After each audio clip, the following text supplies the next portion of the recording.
Okay, now I'm here to talk about the journey of Mega Sardines and how in 16 years' time it became the #1 sardines brand in the Philippines. An achievement wherein if it's just for the fishing company, I don't think we would be able to make it.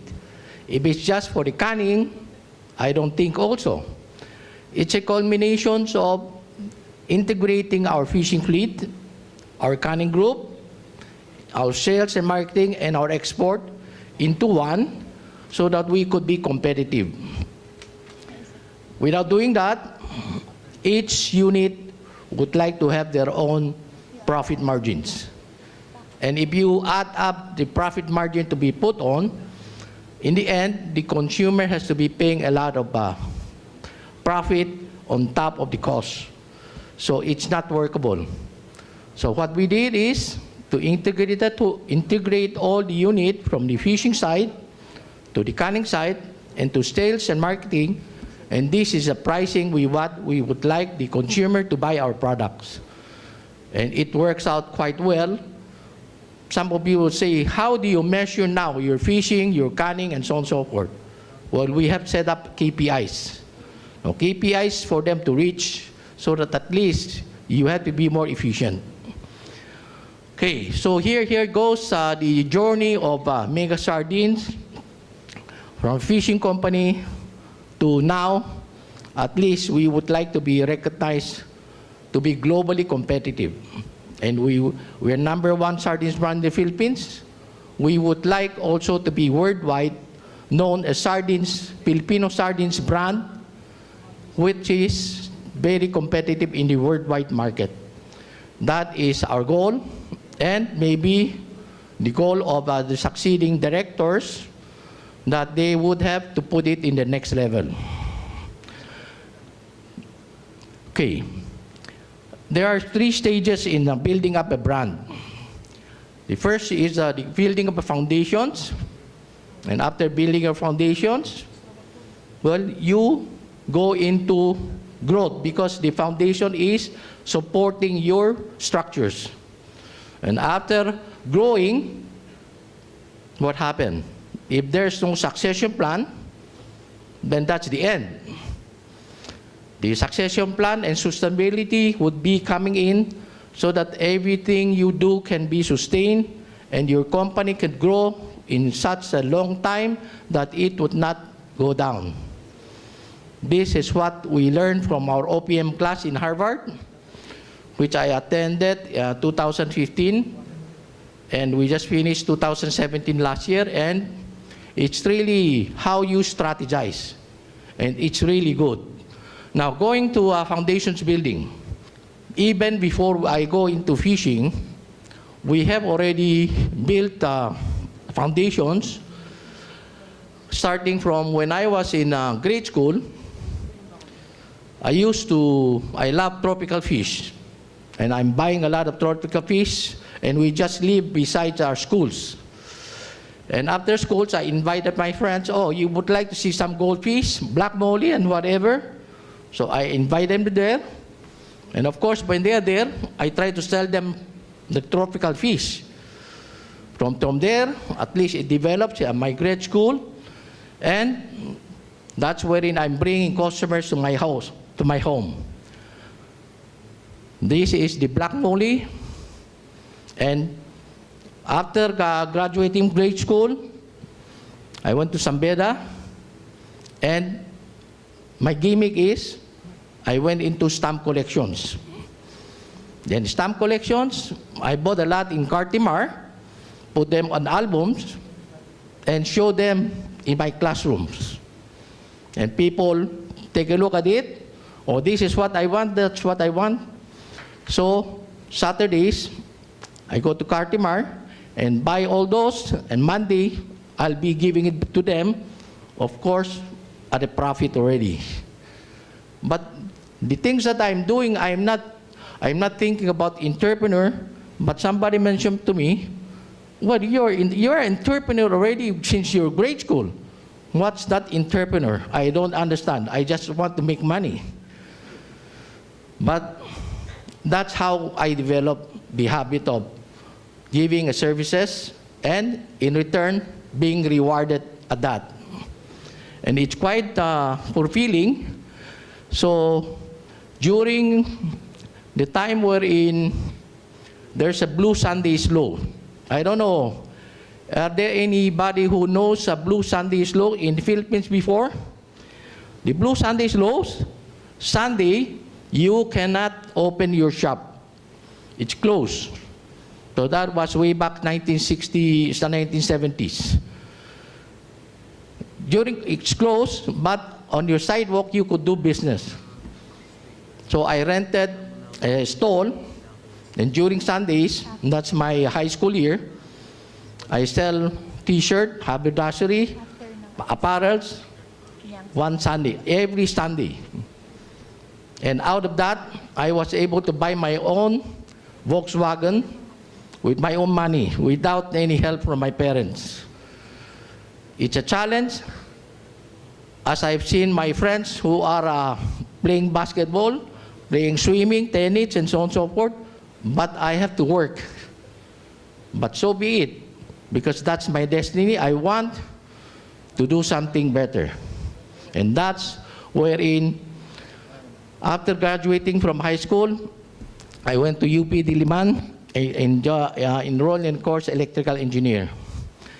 And during the time, 1972, the start of martial law, hardly are we attending classes because mostly they are in demonstrations. And this is what I said, I am not here for the demo. I better find something useful to do. So that's the first quarter storm skying. We went into fish carrier building, fish catcher building. We built our vessels.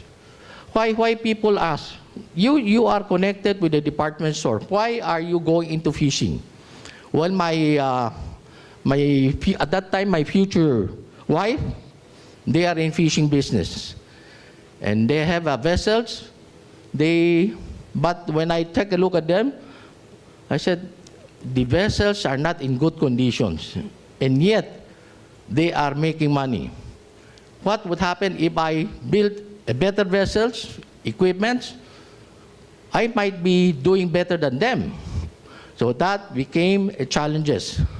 So with that, we built the vessels, one catcher vessel, that's mother, one carrier, and one light boat. That's 1972. Within 1.5 years, we start operating that. But that initial operations, I was there for 2 months. By the way, that's my future wife. Now my wife. So that's their vessels.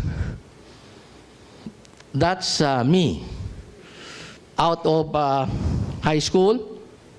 But it's really a challenge, no? That you want to do something, of course, you want to prove yourself, but it's really difficult. After building the vessels, for about two months, I stayed there in the vessels. The first week is really crucifying because I'm not acquainted with waves. For the first 7 days, I cannot eat. I vomit and vomit because I don't have the experience. But that's how life is. If you cannot endure, then you go back home, then that's a failure. And I would not accept failure. So it's a challenge for me to go on. Second week, at least it's better. Third week, it's normal for me. But all my pants, they are all too loose now because I lost a lot of weights. But as I said, these are points wherein life is not easy. And it's really difficult to overcome these challenges. So this is one of the light boats that we have. So foundations building, that's the initial stage. And to build the foundations, it took us about 10 years for it to normalize. Because with one catcher vessel, if it's breakdown, then you don't have any income.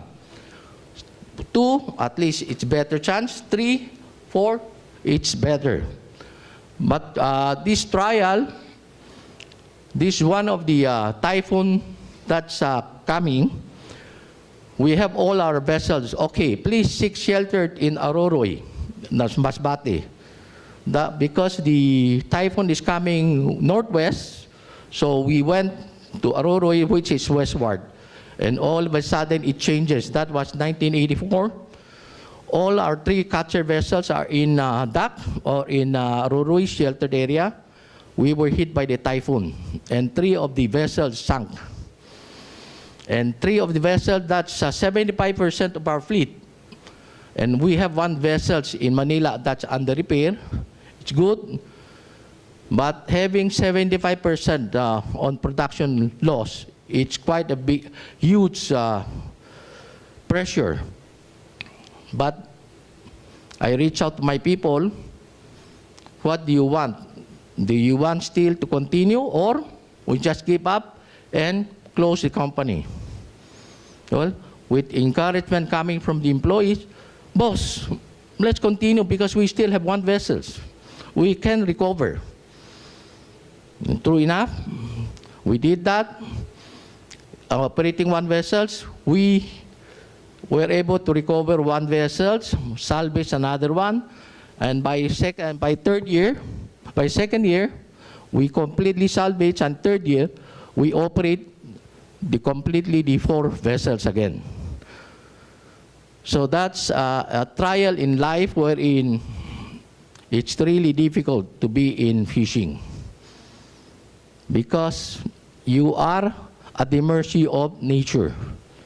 So this is typhoon, Aroroy. So there are ups and downs. That's why in fishing, you could have a lot of catch one day. The next 3 days, the catch will not be there. So it's really difficult. The ups and downs is, during good times, we expand our business, we expand our employees, and this is my family that has been with me for this journey. And this was taken about 15 or almost 20 years ago. And we have 5 kids. 3 of them are with the family business. 1 is in Canada, 1 is has its own business. So with this, we expand. We took the chance of going into Zamboanga. Maybe there might be better fishing grounds. So that's why we move all the fleet going from Masbate to Zamboanga. And we are still supplying our fish to the canners from Manila. And we are thinking, why are we sending our fish from Zamboanga to Manila, which took about 72 hours? That means to say the fish is not fresh anymore. And upon arrival of Navotas, what the canners are buying is 2nd and 3rd class fish, which is cheaper, and they could make a lot of money. So with that in mind, what can we do if we go into canning operations so that we could compete against them? Always the challenge is, what can we do? Now, we should do something different. So what we thought is, what if we put fresh sardines, not 2nd or 3rd class sardines, in the can? That's why people are thinking at the time, kaya pala malansa ang sardinas, because the fish being put in the can is not fresh. So we want to erase that notion. Let's put fresh fish, fresh sardines in the can, so that at least it would not be fishy smell. And that's our strategy. So this is the site in Navotas wherein we are unloading our fish, and fish is being handled by so many people. These are all in tubs. Okay. So these are in tubs. But what we did with our fishing is different.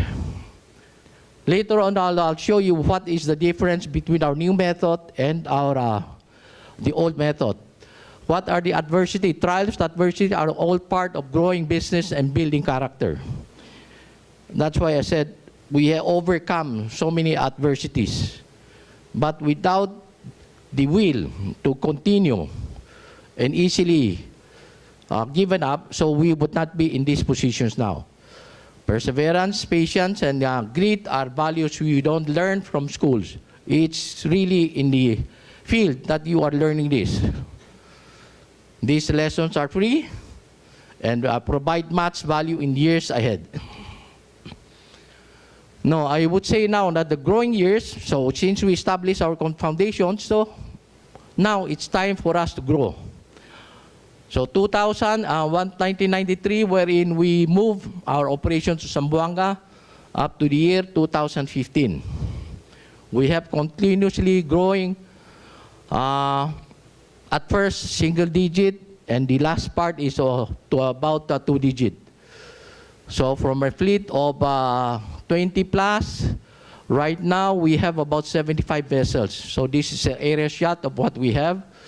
So we have built our canning plant, a world-class canning plant, having certification from EU, having certifications from HACCP, and ISO, which is 22,000, upgraded now to FFSC 22,000. So we are the only sardines plant who have that certification, knowing for a fact that we could easily trace back where the fish are coming from that can. So since we are integrated, we know from that can, this can is coming from which factory, what time, what line, and what place of fish is it coming from our fishing. So with this, the confidence of our consumer is really strong in the sense that the quality control that we put on the can is really good. And okay, we talk about fish pump. Before, we used to brail our fish from the net. 30 tons, it took about 1.5 hours. But with the fish pump, instead of 1.5 hours, 15 minutes, we are pumping out all the fish to the tank. And when we are pumping it, the fish is with chilled seawater, 0 degree. When fish is being dropped there, they're still swimming. After about 3 minutes, they are being frozen to death. Imagine the difference in quality of fish. Unlike the others, they're still using the Banera system. That's the reason why at first try we want to get the export in Europe. We failed. It's because we are brailing the fish from the net to the deck, which is contaminated with dirt. And why are we putting our fish on the deck? We changed that, and we went around and saw that the Europeans are using fish pump. So the fish pump is what we adapt. By adapting, it's not copying. We do have to make adjustment. We have to adapt to the local conditions so that we could fully utilize. This is one of our warehouse wherein it has to be inspected by the auditor. Is it sanitary? Is it good? So these are things wherein keeps our team guarded so that they all performing the best. And talking about one of the innovations, we are the first one to come up with sardines in pouch. That's the first one, the pouch, the green one. And by way of giving back to the consumer, we came up with the easy open line. All sardines come out with easy open. Our point of contention is, why are those 50, 60 years old brand that does not come out with easy open, while the other partners, Asian partners, they are coming out with easy open already. So we decided, okay, let's give back. Let's put all easy open cans in our cans so that at least for the consumer, it's good. The standard that we put on our canning have upgraded the standard of the whole canning industries. They have to follow us. If not, they would be left behind. Just like the easy open. Now they are adapting. Just like the fish pump. Now they are adapting. But it's difficult to adapt. So this is our employees in one of our warehouse. Of course, with growing employees, we have grown my family also. With 5 children, right now we are 23 in all with our grandkids. Of course, I hope that they would be joining the company so that it could be sustained and it could be, their dreams will be coming true, dreams after dreams, every journey. Lesson learned, during hard times, we have our suppliers, our banks supporting us because it's the credit reputations that we are protecting. They are our partners. They would be your partners. So use them, but keep your credit standing well. We invest in people because we are expanding a lot. Then we need people to run. If not, then who's going to run that? And we are not just relying on our family. We are hiring professional managers because we are diversifying our business. Education and learning is a lifelong process. That's the reason why I went into OPM for the simple reasons that my son are all MBAs. How come they have a lot of ideas? If they have a lot of ideas, then I want to learn also. That's why it's a challenge for me to be there in the Harvard schools. And always we would like to innovate. If people are doing that, why? Can we do better? Always think about not just copying. Think about what can you do better than them. If you just copy, everybody can copy. But if you do value adding, then that's yours. Then they cannot copy. So sustainability, this is my son, Marvin. He was the one who got my awards when I was not there. Marvin, please stand up. So he's with sales marketing. So I have my 3 sons. The other son is not here. Michael, so on and so forth. Here we have our strategic planning. This is my son, Michael. Michelle. Michelle is our finance. Please stand up, Michelle. Mark, on the 3rd one, he's in sabbatical leave and he's in Canada. And my other son, Malcolm, he's an engineer. He's running the plant. So with this complete setup, at least it's easy that you could already transfer power to them. We have our monthly meeting. And directors, they are directors. I'm not the one making decisions now. It's the board meeting that's making the decisions. So I task them so that they could be independent. This is one of the awards we got, the 36 Agora Awards for our marketing. And also, we have different products, Prime. We have endorsers. We have also TUNA, MEGA TUNA, 100% TUNA. Miko, nag-a-advertise ka. Nag-a-advertise din ako. We have into Prime vegetable brand products. And recently, we just opened a Prime Hotel in Quezon City. So these are businesses wherein we are diversifying. And the strategic planning, these are some of our independent board of directors helping us make decisions. And these are our CSR program by giving back to the consumer. Lesson learned, sustainability. 2nd generation training starts as early as possible. We have to start them young. Kasi pag may alam na iba, baka hindi na bumalik. So you get them to join, or if not, have something for them to do. Succession plan is not limited to family, as I said.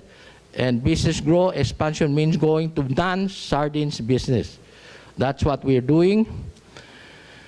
And when we said non-sardines business, we are going into different market. I am one of the 4 judges for final pitch. We are looking for SME to help. They have a product. Maybe we could be the venue. We could invest in their company. So that's what we would like to give back to the SME, and get in touch with us, my staff's there later. So for us, failure and hard work really redound to success. So you just have to do it and do it again. Then we have our summary. This is the culminations of what we have become and what we would like to be. So this is a very short presentations.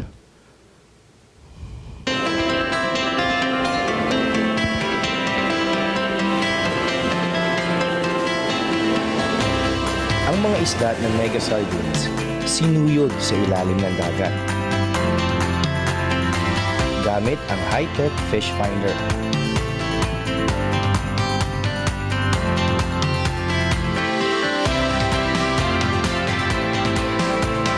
Kaya ang malusog at malaman lang ang matitikman nyo.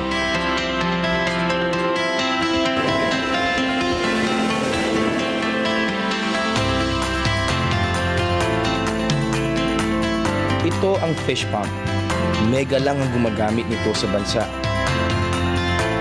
Nililipat nito ang mga isda tungo sa pinalamig na tubig dagat. Hindi katulad ng iba na pinapalat at itinatambak lang sa banyera. Sa Mega Way, automatic dito. Kaya ang isda, walang contamination at hindi durog. Kaya buong buo at sariwa.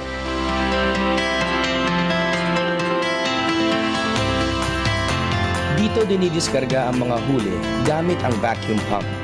Sinusurit, binubukod according to fish size. Tsaka ilulubog sa yelo para manatiling firm at sariwa. High-tech ang prosesong to. Mabilis, malinis, at buong-buo pa rin ang isda. Sa traditional fishing, pagpapatong-patungin lang ang mga banyera pagkapalan ng isda, kaya madaling nasisira. Dito sa Mega, alagang-alaga ang bawat isda sa pinasadyang fish bins. Kaya angat ang pagkasariwa.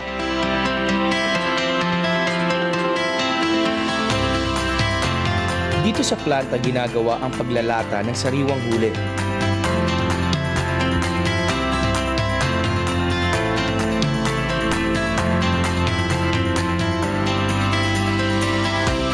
Masusing nililinis ang bawat isda ng state-of-the-art equipment.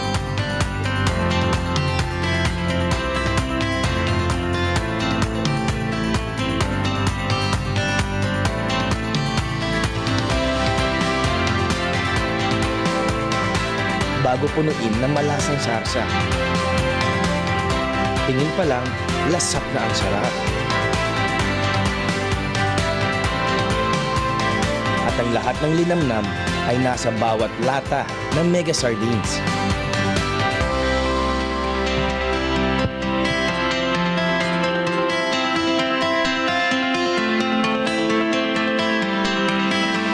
Niluluto ang bawat lata, kaya mas sumasarap at lalong tumatagal kahit walang preservatives. Pagkatapos nito, maingat at maalagang dadalhin ito sa pinakamalapit na tindahan sa iyo. Kung sa iba, binubuhat at binabalibag, dito, makina ang gumagawa. Kaya hindi nasisira ang lata at isda. Ayan, malapit mo na siyang ma-enjoy sa bahay mo. Dito, naging bahagi ako ng bawat proseso. Bilib na bilib ako sa Mega. Biruin nyo, ilang taon nilang pinag-aralan to para maging perpekto ang malinis at maayos na proseso. Dahil lahat ng yan, para magbigay ang the best sa inyo. Kaya naman, ang Mega Sardines, #1 sa Pilipinas. Sa buong mundo, kinikilala ang pagkasariwa. Maraming salamat sa pagsama sa ating journey. Masarap talaga. Tara, kain tayo.